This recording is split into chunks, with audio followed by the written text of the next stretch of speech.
What's up, good people? Welcome back to the channel. Today I'm working on this 2005 Ford F-150 that we call the truck. It is a base model work truck painted in fleet white, extended cab, two-wheel drive. It's got the 4.6 liter in it, and it's got 267,000 miles on it. It's got a rattle or shake or two. It's got some dents and dings and scratches. It leaks a little bit of stuff, and to 99.999% of people, there's nothing special about this truck. And if I took it to Mecum auction today, they would probably laugh at me. And I don't care about any of that, because to me, this truck is priceless, and it needs gas. This was my dad's truck when he was working for the company that he retired from. They bought it new, it was assigned to him. And when he retired, they allowed him to purchase it. And it's been his truck ever since. So in this video, we're gonna give this truck a little bit of a makeover, a little bit of a treatment that I wished I would have done before it was mine. The first thing we gotta tackle is the battery keeps going dead. And we know the alternator's good and the battery's good. So pretty sure there's a parasitic draw in here somewhere. And Dad thought it was in the radio. So I don't know, we're gonna test and see if we can figure out where it is and put an end to the nonsense. This, I believe, is for the trailer braking thing that he added, or somebody added at some point, but it's not hooked up. I know he had to replace some coil packs at one point, and it looks like maybe the bolt to this one got lost, so we, you know, pop wedged it in here with some wood. He, you know, Dad was a very practical fellow. So the way we're going to test for the draw here is, the first thing I'm going to do is just check the battery, make sure it's good, although I'm sure it is because I charged it all day yesterday, and I'm getting 12.8 volts, which is perfect. I'm going to switch this thing to amperage here. I guess we'll put it on the highest setting. And then we've got to put this doohickey here in the 10 amp thingy. Alright, so when I disconnect the ground cable from the battery and I check these two posts, I'm looking for something, anything less than 0.5, and I'm actually getting 0.75. So we know we've got a parasitic draw. And I think the best way to test that, since Dad suspected the radio, I'm gonna go pull the fuse for the radio, check it again. Well, Dad was a Ford guy. I am not. So I have no idea where the fuse panel is. Let me check down there. I don't see it down here anywhere. Oh yeah, it looks like this might be it. Might have a winner.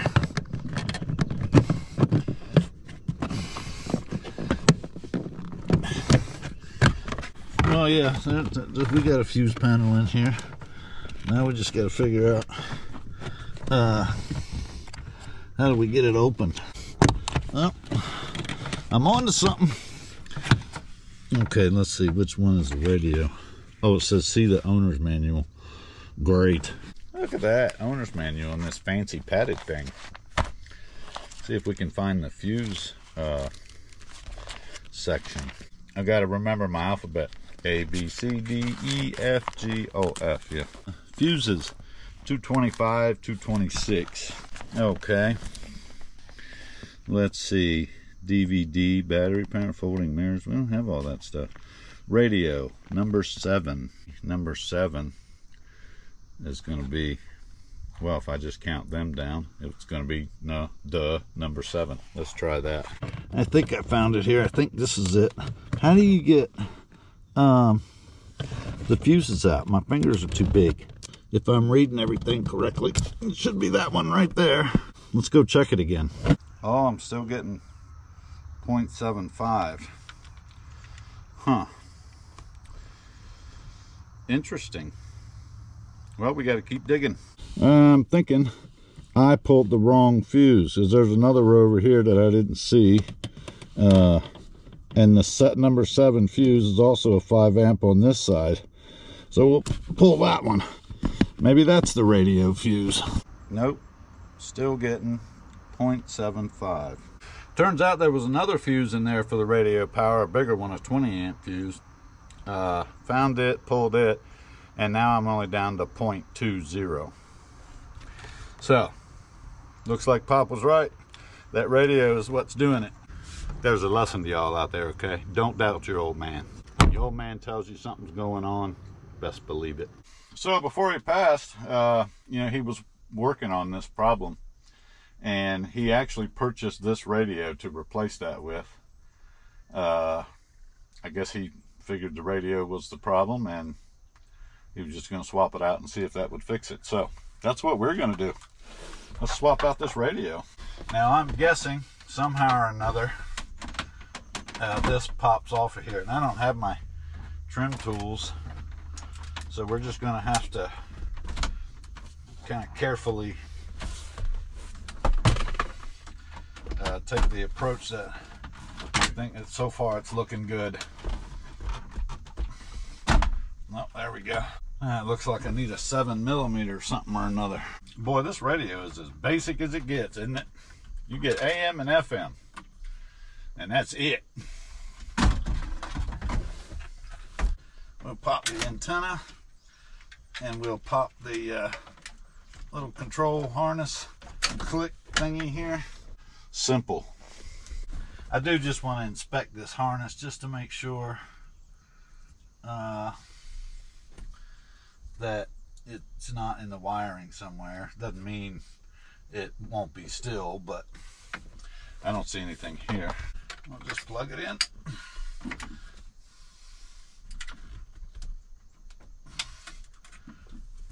Alright, put it back up here and see what we got. Stick our radio fuse back in here where it belongs. Otherwise, we'll never know, will we? Yeah, let's see.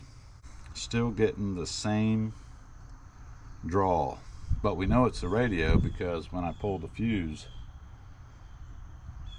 my amp draw goes down to well below what you would want. So it'll be something else in the radio. So he was right, it's the radio, but that radio replacement is not going to fix it.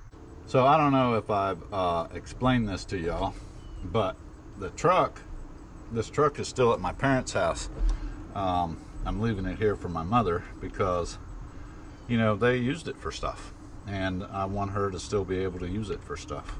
And me, living in Georgia and just visiting Maryland, I do not have the time to track down all that wiring and find out why we're getting that draw from the radio circuit. I don't want Mother to have to charge the battery every time she wants to use the truck. So what I'm going to do, just for now, is just pull the fuse on that circuit, which fixes our problem. And when I have the truck, you know, full-time with me or whatever, then we'll take the time to track that down and get it fixed properly. But for now, this should solve the problem where the battery doesn't continuously go dead. So on to the next thing. I want to get, you know, this kind of stuff, the grunge and the grime in the corners and the stains off the side, you know, this kind of thing. I want to try to address this on the fender flares. Maybe do a little something with the bumpers, I'm not sure. Maybe, you know, work on some of this. It all starts with just a good old cleaning. I don't know where the thing is for the hose. Found it. It was, you know, over there where the hose, you know, is. Sucks only being 6 feet tall. I don't know how short people live. Trying to get down here in this gutter to get all of this crap out. Yeah, it's a bit of a difference, I'd say. I mean, if you're just looking for, you know, clean versus not, we're doing okay here. Well, I don't like standing on this little step ladder. I feel like I'm getting the vertigo. My dad was very much a no frills kind of guy. He didn't need a big fancy house. He didn't need big fancy cars. He just wanted stuff that worked. And he took as good of care as he possibly could of the things that he did have. A truck for him was utilitarian, you know? It's designed to do a job. And as long as it did that job, all was right with the world. Of course, that doesn't mean that he didn't want his things to look nice or be nice, or that he wasn't into nice looking trucks. I mean, of course he was. Who isn't? But with Dad, practicality reigns supreme. Needs over wants kind of thing, you know what I mean?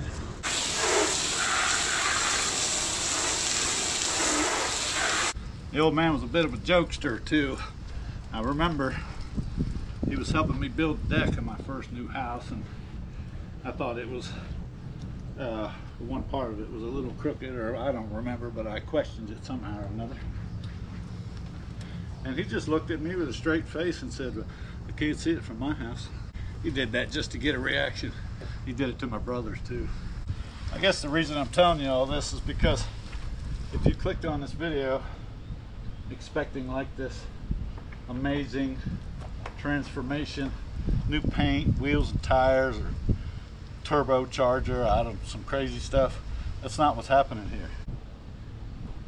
I'm just doing what I think my dad would have liked. Yeah, it looks like we may have to do a little exterminating here. Sorry about your luck, fellas. It is unfortunate. Oh my. Now it's a whole herd of angry fellows. Or ladies. You know, whatever. I was opening this thing up to get it cleaned out, and I noticed that this door is not opening like that one. Something's kind of jacked up here. So I guess we'll see if we can figure out what's what with that. That's right, bust the window out, genius. Oh, it wraps around the dang thing, so I'm not getting anywhere that way, am I? I could see the little mechanism in there, so maybe we can flip it manually. I don't know, I'm learning right along with you. I'm gonna have to try to tackle it from this direction. Because I don't know what's going on here. Does this not come off? Oh. Yeah. Holy crap. Oh, I see. I think that's broken. Yeah, there's a cable mechanism in here and it's broken. So in order for me to get it out and actually look at it, I'm gonna have to take the latch mechanism off to get the door open. But if I do that, then without the new cable, I'm really not going to be able to put it back together. So we'll leave it closed for now, and I'll order what I need, and we'll come back and put it back together. Next thing, oh, I got to come out this way.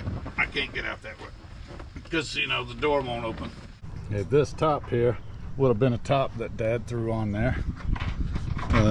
Probably got a deal on it, or, you know, whatever, when he needed one, but it doesn't fit exactly.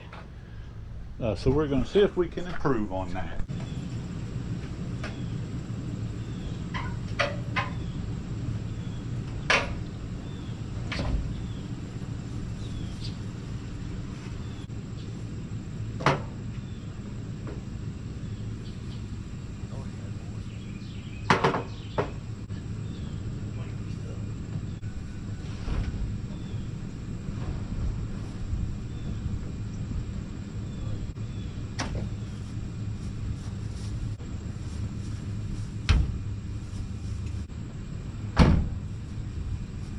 We're going to go test fit a different one. I want to tackle, you know, some of the trim on here. You can see where it's starting to get rust spots and stuff. And I got some just automotive, you know, grade sandpaper, 220, nothing fancy. I'm just going to scuff this up, try to get the rust spots down, and then hit it with a little paint.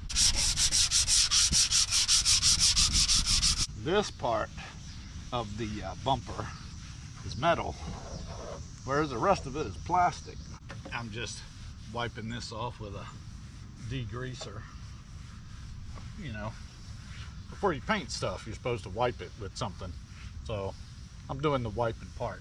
From all the research I did online and what I could find, this SEM bumper coat dark titanium is the exact match to what Ford would have had these bumpers painted from the factory. So we're going to go back with this and Hope that it's right. If you're a die-hard Ford person and this isn't right, yeah, put it down in the comments. Let me know, okay?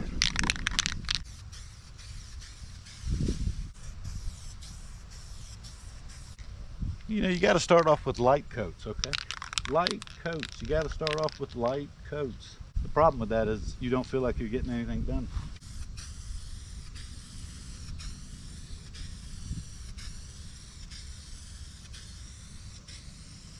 Yeah, we're going to get the back bumper too.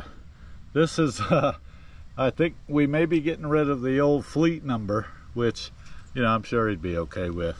But this was unit 2869, if that means anything to anybody.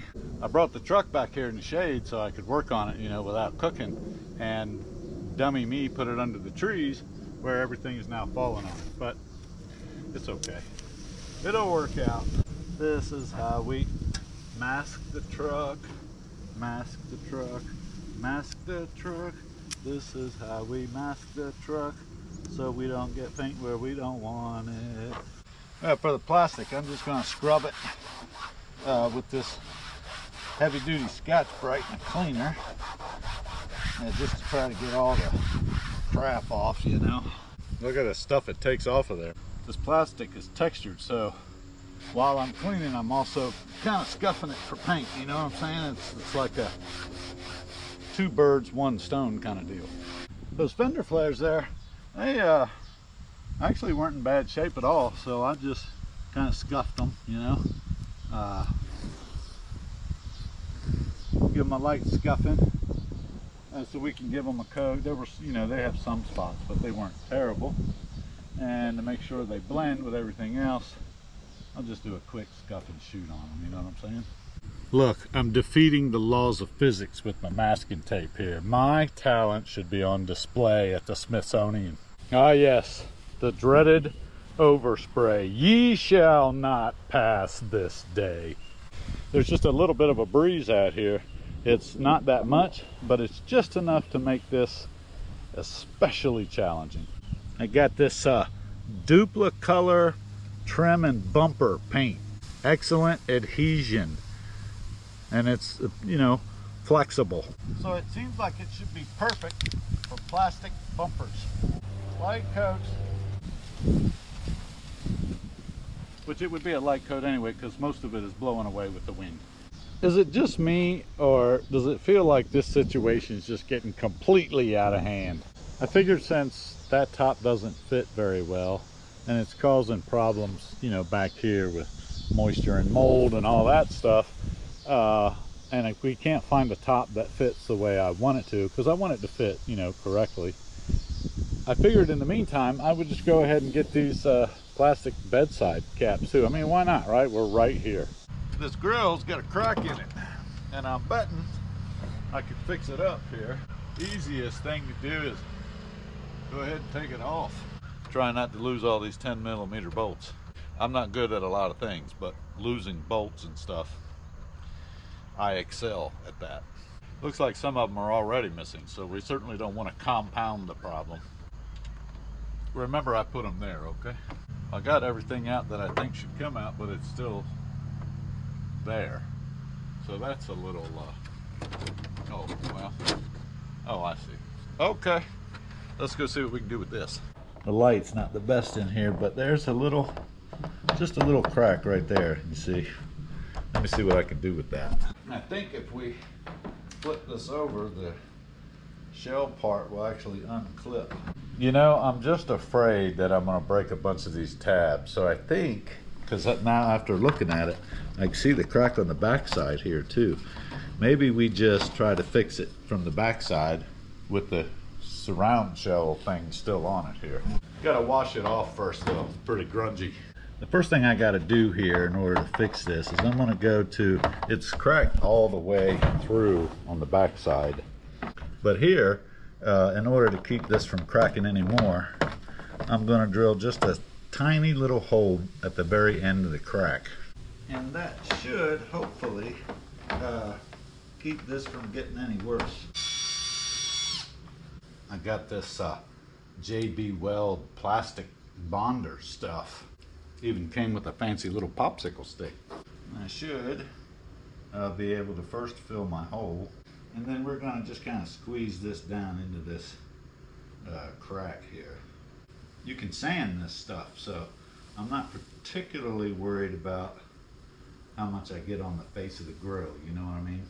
Okay, we'll let that set up and go get the cowl pieces. I wonder if I could do something with these too. I don't know, but it's worth a shot. Did these just come off? Oh yeah, look at that. Sweet. Got to start with this side. That would have been good information to have.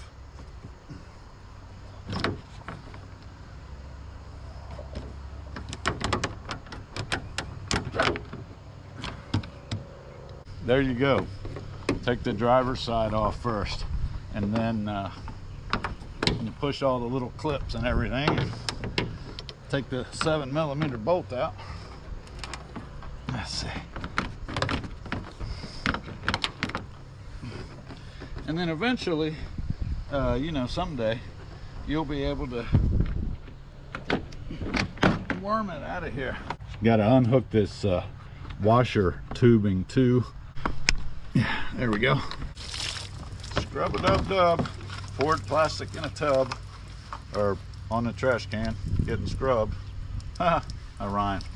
Now I got it done and sanded down. You can still see where there was a crack, of course. It's not perfect, but it should hold for a long time to come. Got to paint it up. We'll go put it back on the truck.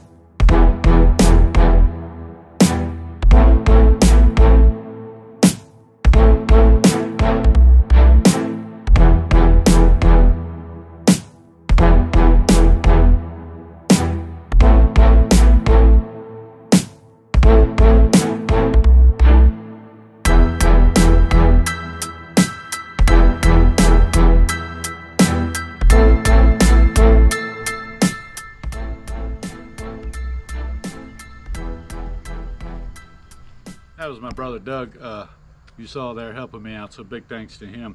We couldn't find, that top didn't work out, and I haven't been able to find one that fits and looks the way I want. So, you know, if you got a line on one, hit me up with an email. I'd like to have one of those that doesn't have any windows and color matches the truck. You know, usually I try to focus on putting content together that I enjoy doing and you enjoy watching. That's best for all of us. But if I'm being honest, this particular episode wasn't about us, but I hope you enjoyed it anyway. That's all I have time for. I don't have a lot of time, and I got to get back to Georgia. So I hope you enjoyed it. Hope you got something out of it. And hey, Pop, I hope you like what we did with the truck. And if not, well, I can't see it from my house.